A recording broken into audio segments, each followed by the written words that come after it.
ശരി, ശ്രീ വിനു കിരീത്ത്, എന്തായാലും ഒരു കാര്യം ബോധ്യമാവുന്നുണ്ട് പൊതുസമൂഹത്തിന്. മലയാള സിനിമാ സെറ്റുകൾ ലഹരിയുടെ താവളമാണ്. അവിടെ ആർക്കും ഒരിടപെടലും നടത്താൻ പറ്റില്ല. പക്ഷെ പോലീസിനും എക്സൈസിനും, അത് നിങ്ങൾ തന്നെ പറയുന്നുണ്ട്, പോലീസിനും എക്സൈസിനും വന്ന് പരിശോധന നടത്താമെന്ന്. പക്ഷെ എന്താണ് അവിടെ സംഭവിക്കുന്നതെന്ന് എനിക്ക് മനസ്സിലാവുന്നില്ല. പോലീസും എക്സൈസും വരുമ്പോൾ മാത്രം ഇവരെ ആരെയും അവിടെ കാണുകയുമില്ല. മഞ്ജുഷ, ഇതിനകത്ത് ഞാൻ ഒരു ചലച്ചിത്ര പ്രവർത്തകൻ എന്നുള്ള നിലയ്ക്ക് ഞാൻ പറയണേ, മഞ്ജുഷ, ഇതിനകത്ത് നമുക്കിതിരുന്നുകൊണ്ട് ഇവിടുന്ന് പറയാൻ വളരെ എളുപ്പമാണ്.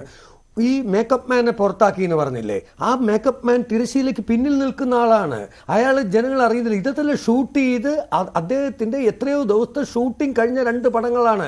അതിനോടൊപ്പം അതിൽ വർക്ക് ചെയ്യുന്ന കുറേ പേരുടെ തൊഴിലും അവിടെ നിർത്തിക്കഴിഞ്ഞാൽ ഒപ്പം ആ നിർമ്മാതാവ് പറയാണ്, ശരി അസോസിയേഷൻ ഇനി അയാളെ എടുക്കേണ്ടത്, ഞങ്ങൾക്ക് എൻ്റെ പൈസ ആര് തരും എന്ന് ചോദിച്ചാൽ ആര് ഉത്തരം പറയും? നോക്കൂ, പൈസയാണല്ലോ ജീവിതത്തിൻ്റെ നമ്മൾ ജോലി ചെയ്യുന്നത് പൈസയ്ക്ക് വേണ്ടിയിട്ടാണ്. അങ്ങനെ അധ്വാനിച്ചുണ്ടാക്കിയ പൈസ എടുത്ത് ഒരു സിനിമ നിർമ്മിച്ച നിർമ്മാതാവ് പറയാണ്, എന്നെ രക്ഷിക്കണം, കാരണം എൻ്റെ ഭാര്യയും മക്കളും കുടുംബവും തകർന്നു പോയി പടം നിന്ന് പോയാൽ. അപ്പോൾ എന്ത് പറ്റി?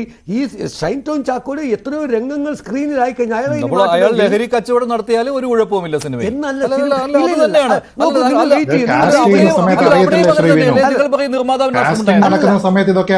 ഐസിയുടെ റിപ്പോർട്ട്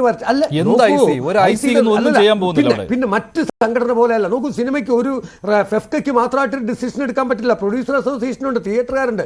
എന്നാൽ കല്ലൂർ ശശി പറഞ്ഞ ഒരു കാര്യം വളരെ പ്രസക്തമാണ്. ഉണ്ണികൃഷ്ണൻ അഥവാ പറഞ്ഞെന്താണ്, ഇതിന് ശേഷം അയാൾ മാറിയിട്ട് വന്നാൽ സിനിമ എടുക്കാം. ഇനി അയാളെ വെച്ച് സിനിമ എടുക്കണമെന്ന് ഓരോ നിർമ്മാതാവും തീരുമാനിച്ചാൽ തീരാവുന്ന പ്രശ്നമേ ഉള്ളൂ. ഈ 2 പടം തീർന്നു കഴിഞ്ഞാൽ ഇനി ഞങ്ങൾ ഇയാളെ വെച്ച് എടുക്കില്ലാന്ന്. കാരണം ഒരു നിർമ്മാതാവിന് ഒരു സിനിമ മാത്രമേ ഭാവിയിലുള്ളൂ. പിന്നീട് അത് വിജയിച്ചാലേ അടുത്ത പടമുള്ളൂ. മറ്റ് ഇൻഡസ്ട്രി പോലെ അല്ല. ഒരു സിനിമ അത് വിജയിക്കണമായിട്ട് അടുത്ത പടം ചെയ്യണമെങ്കിൽ അയാളെ സംബന്ധിച്ചുള്ള, അപ്പോൾ അതിൽ നിന്ന് നഷ്ടം വരരുത്.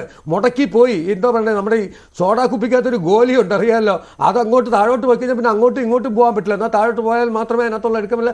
ഗോലിയുടെ അവസ്ഥയാണ് നിർമ്മാതാക്കൾക്ക് സിനിമയിൽ.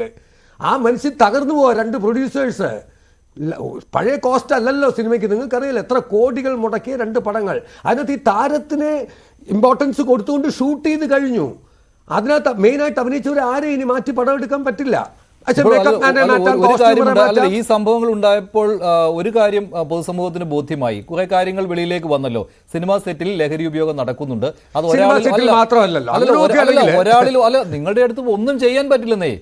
അല്ല, ലഹരി സിനിമാ സെറ്റിൽ യഥേഷ്ടം കിട്ടുന്നു, അതിന് സപ്ലയേഴ്സ് ഉണ്ട്, അത് ഉപയോഗിച്ചുകൊണ്ടാണ് അഭിനയിക്കുന്നത്.